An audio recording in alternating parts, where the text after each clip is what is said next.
Diversion politics లో భాగంగానే మాజీ మంత్రి జోగి రమేష్ ను అరెస్ట్ చేశారన్నారు వైఎస్ఆర్సీపీ నాయకులు. కల్తీ మద్యం తయారు చేసింది, విక్రయించింది టీడీపీ వాళ్లే అయినా జోగి రమేష్ ను ఆ కేసులో ఇరికించారని అన్నారు. తద్వారా చంద్రబాబు ప్రభుత్వం మానసిక ఆనందం పొందుతోందన్నారు. జోగి రమేష్ త్వరలోనే కడిగిన ముత్యంగా బయటకొస్తారని, ఆ తర్వాత ప్రభుత్వ వైఫల్యాలపై రెట్టింపు ఉత్సాహంతో పోరాటం చేస్తారన్నారు. ఇబ్రహీంపట్నంలోని రమేష్ కుటుంబ సభ్యులను వైఎస్ఆర్సీపీ నేతలు వెల్లంపల్లి శ్రీనివాస్, మొండితోక జగన్మోహన్ రావు, మల్లాది విష్ణు, దేవినేని అవినాష్ పరామర్శించారు. పార్టీ అండగా ఉంటుందని భరోసా ఇచ్చారు.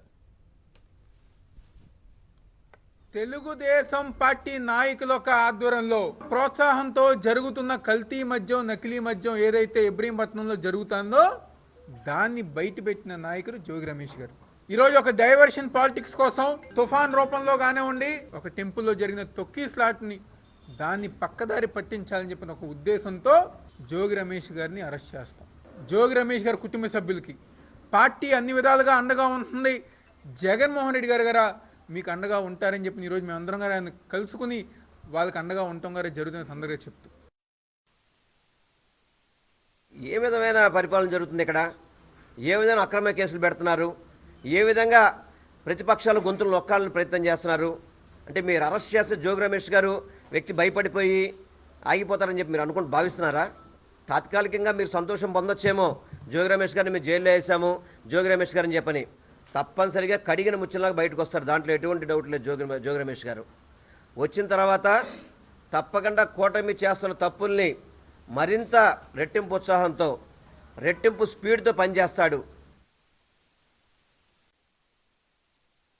ఈ పార్టీ వాళ్ళే కల్తీ మద్యం చేసి దాన్ని ఆ వ్యక్తి ఈ ప్రాంతానికి చెందినోడు కాబట్టి జోగి రమేష్ గారి మీదకి నెట్టి మళ్ళీ ఇప్పుడు వాళ్ళ కుటుంబం సారా వ్యాపారం చేస్తుంది, కల్తీ వ్యాపారం చేస్తుంది అని మాట్లాడింది ఎవరో.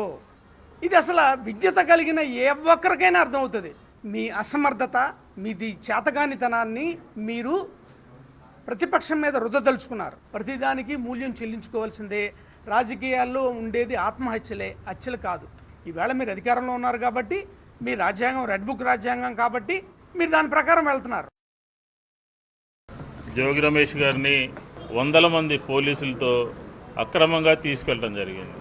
బీసీల మీద దాడే కదా ఇది, బీసీలని అణగదొక్కాలని చెప్పిన ప్రయత్నమే కదా ఇది. వైఎస్ఆర్ కాంగ్రెస్ పార్టీకి సంబంధించినటువంటి నాయకుల మీద కక్ష సాధింపు ధోరణితో జైల్లో పెట్టే కార్యక్రమం తప్ప పరిపాలన మొత్తం గాలికి వదిలేశారు.